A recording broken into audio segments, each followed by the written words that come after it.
seconds, 1 second. Kobe pump fake. Kobe for the win. Kobe Bryant. Two. He loops that to left field. Going to be a tough play. Jeter on the run, makes the play, and flies into the stands. Oh, what a play by Derek Jeter! Roethlisberger has time, throws to the back of the end zone, and it is caught for a touchdown by Holmes. This is the Personal Foul Podcast. I am your host, Colton Gesser. Got a big show for you this week. Got Chris Wormley on the show, the newest Pittsburgh Steeler. Thank you for coming on, Chris. Yeah, thanks, man. Thanks for having me. Yeah, man. I just thought I'd reach out to a former Michigan guy. I'm a Michigan fan myself. I loved watching you at Michigan. And it was hard to see you go to the Ravens. And now you're in Pittsburgh. So I love having you with Devin Bush back there. And just bringing Michigan guys here to Pittsburgh. So I wanted to have you on and just talk some football. I mean, you're coming over. Crazy offseason so far. So just to start off, so what was the decision like for you coming over to Pittsburgh with the whole coronavirus going on right now? I bet the decision was hard for you.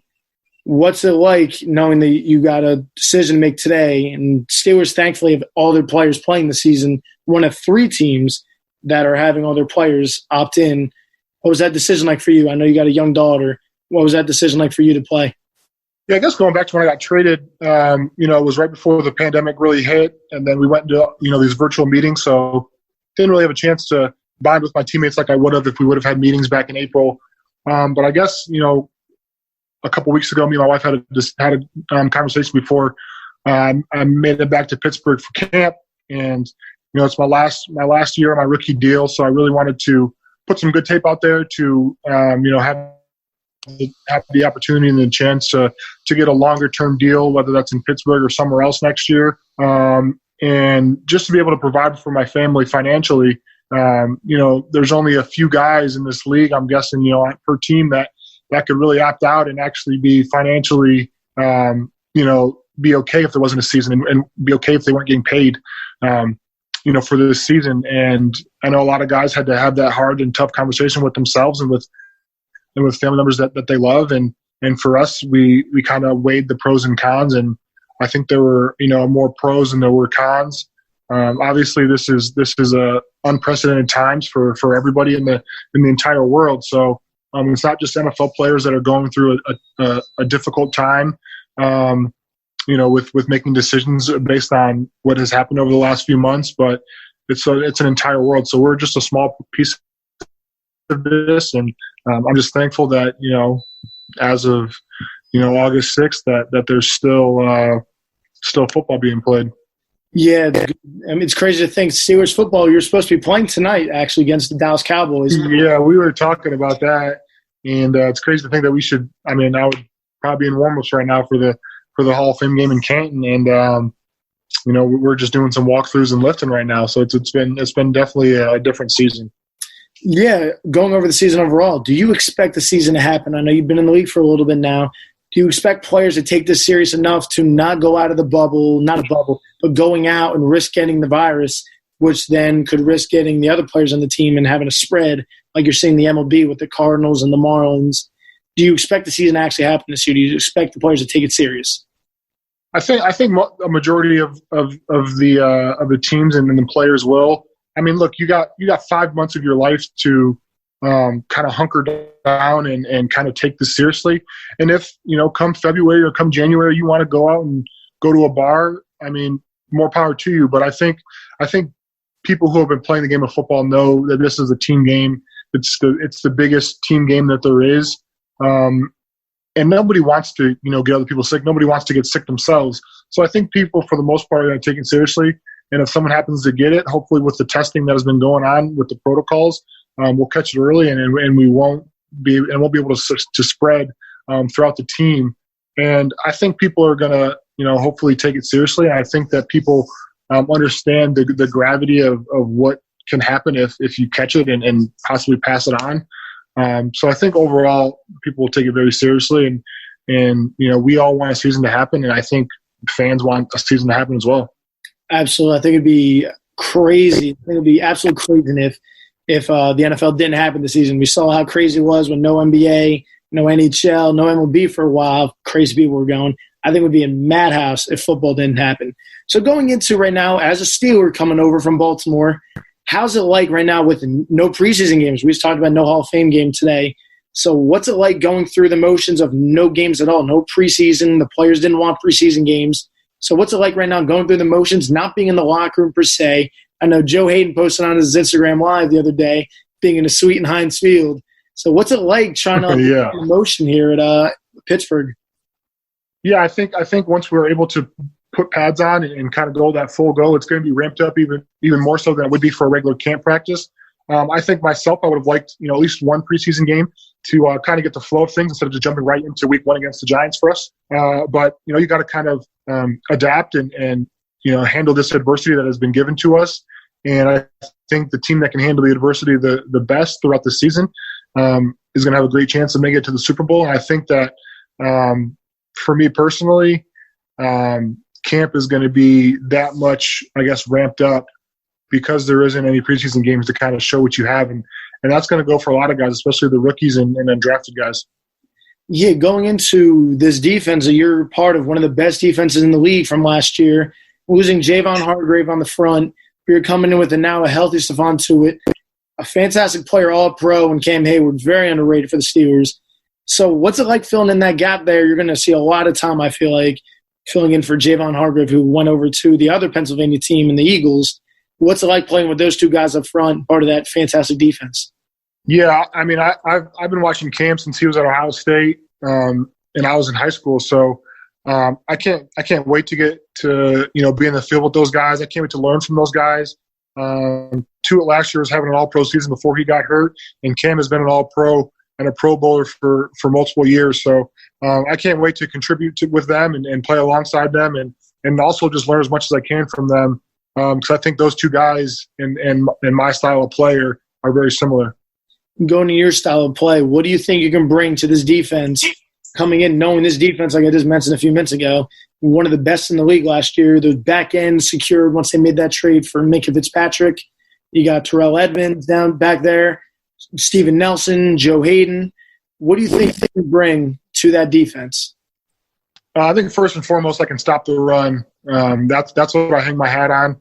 I feel like I'm a true 3-4 end and a run stopper. I know last year I think they were 14th in the league in rushing, and I know that's something that Coach Butler, our DC, was harping on a lot during the offseason meetings. So I think I can improve with that. Obviously, getting Tuitt back is going to help tremendously too. He can stop the run as good as anyone. But I think first and foremost, stopping the run. And obviously, if I get a couple chances on third down, I'm going to be able to rush the passer as well inside. And like I said, to get to work with them and learn as much as I can this season.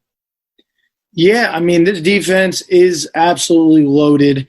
T.J. Watt, I even mentioned T.J. Watt or Bud Dupree. I mean, this defense is loaded, bringing you in. I think, what are your expectations for this team overall defensively with the schedule that is output in front of them, leading off with the Giants? What do you expect from this defense?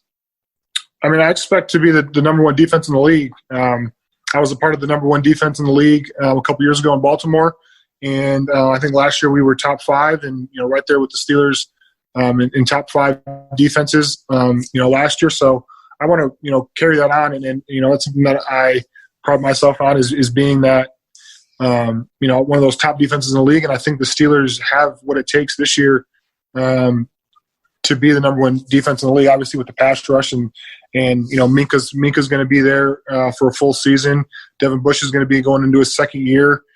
Steve Nelson and Joe Hayden out on the outside locking guys down, and you got guys like Mike who can play the nickel cornerback as good as anyone can. So I'm excited to see what we can do, but it's going to be a little while until we can actually put the pads on and go up against another opponent in the Giants being week 1. Yeah, I'd even mention Mike Hilton or Cameron Sutton, both two different players that play the nickel. Mike, one of the best in the game, coming off the edge, blitzing. You see it all the time in Pittsburgh. One of the best to do it. Cam Sutton, kind of more of the coverage guy, but both are legit nickel guys.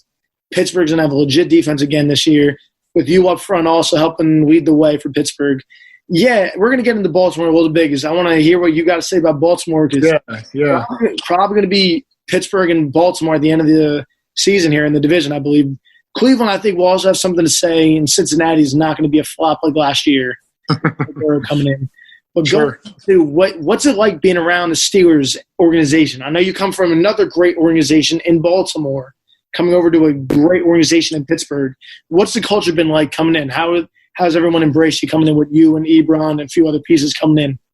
Yeah, they've. I mean, I know at least personally they've embraced me like I've been there for a few years, which was a great feeling to have.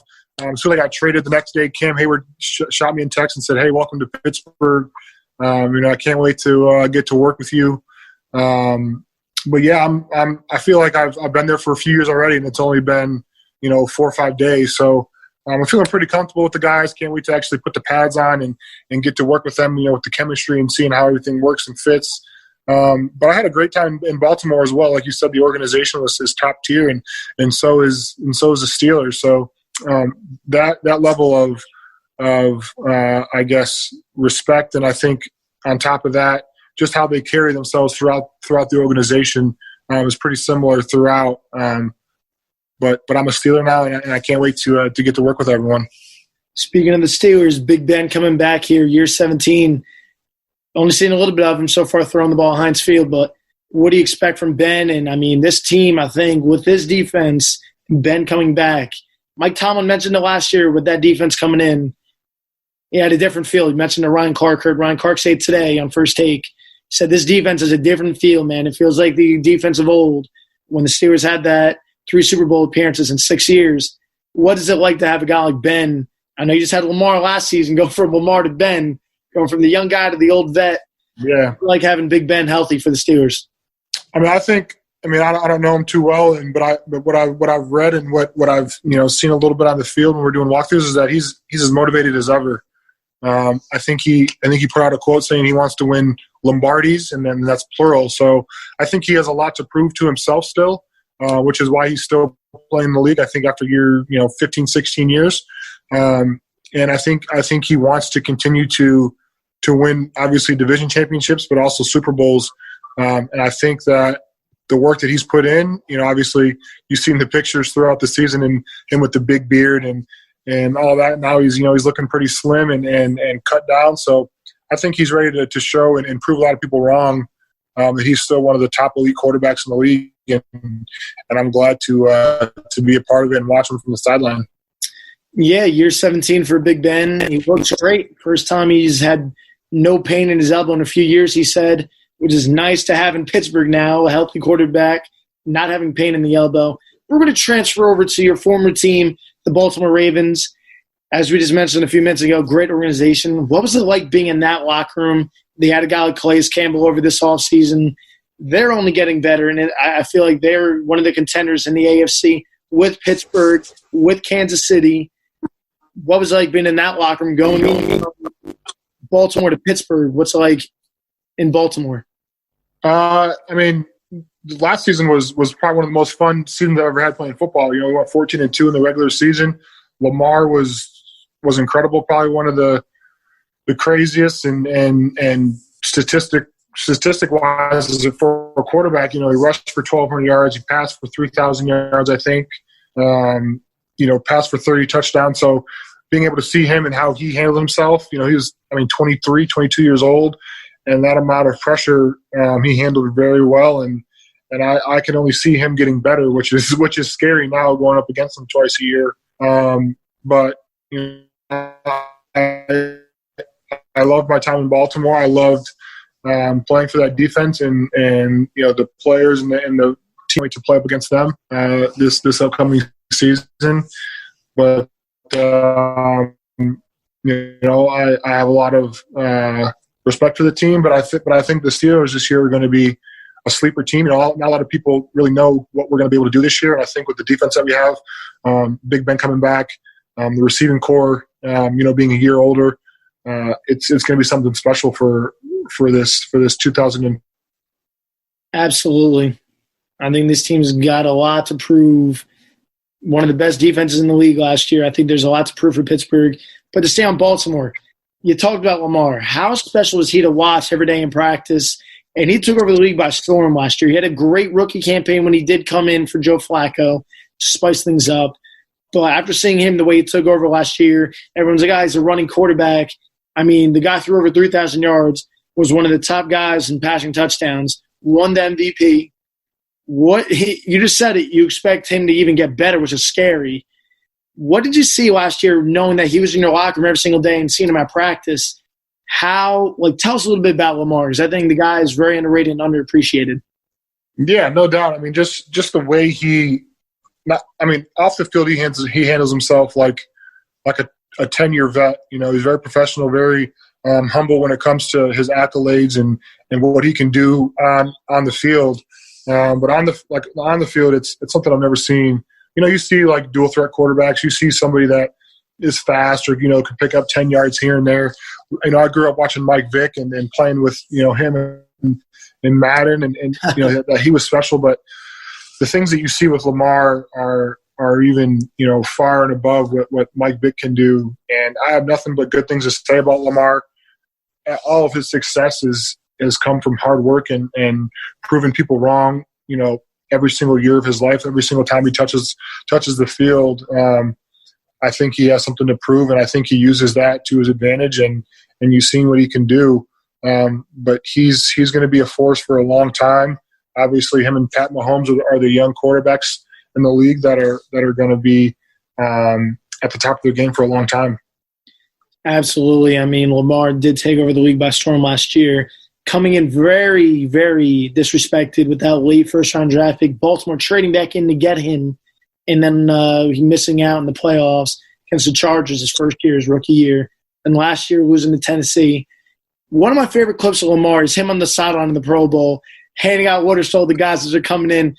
You would think if he's a top-tier guy, he'd be stubborn, like, no, I'm not doing any of that. Seeing how friendly he is and outgoing, and as you just touched on, working with the motivation that has been given to him, because everyone talked about him being the running back. And one of my favorite clips of him last year was Mark Ingram in the locker room after Harbaugh gave him the game ball. He said, "Yeah, he's a running quarterback, all right." Yeah. So hopefully when we play him on Thanksgiving and October 25th, he has the two worst games of his life, but he's something special, and he's definitely a generational talent. Bringing up bad games, I think one of his worst games last year when he did play Pittsburgh is Week 17. He did not play, but when they did play Pittsburgh early on, he did struggle in that game. He did have 3 interceptions in that ball game. Pittsburgh's defense might be built for that Ravens offense. There's a lot of speed. There's a lot of speed on this defense. Bringing you in also helps that. There's a lot of speed on this defense built for that fast offense they have in Baltimore. What do you have to say about that, knowing that Pittsburgh did do very well, probably the best out of all the teams to contain Lamar last season? Yeah, I think when you play a team twice a year, you have to have you have to draft guys, you have to pick guys up in free agency that are going to be able to stop that other team. And I think, like you said, Pittsburgh did a great job last year against the Ravens the first time we played. And Coach Butler is going to have a great plan, I know, for the next 2 times we play him. But yeah, we got the guys, we got the speed, we got the size up front, especially when they're trying to run the ball with 3 tight ends and big Orlando Brown and Ronnie Stanley and the guys inside. I think the Steelers defense is set up nicely to compete and to give them probably the biggest fits of the year. Yeah, for sure. Losing a big piece up front, though, Marshall Yanda, one of the best guards to ever do it for Baltimore. Also, one of your alma mater guys from Michigan, Devin Bush, big stud last year. What do you expect from Devin this year? I expect great things from him. He had a great first campaign. What do you expect year 2 from Devin Bush? Yeah, I expect him to take his game up a notch. Obviously, he's probably going to be a little bigger, faster, stronger. He's going to be able to understand the game a little more, which hopefully can increase his communication when he's on the field and then off the field to make adjustments in game. But he's only going to get better, and that's what he did at Michigan, and that's what I feel like he's going to do for a very long time. And I'm happy to be on the same team with him, and it's going to be fun to see him continue to grow into that Mike linebacker role. Yeah, when the Steelers did draft Devin Bush, there was a lot of talks and a lot of questions. He handled them very well. A lot of people were asking him, was it like to replace Ryan Shazier?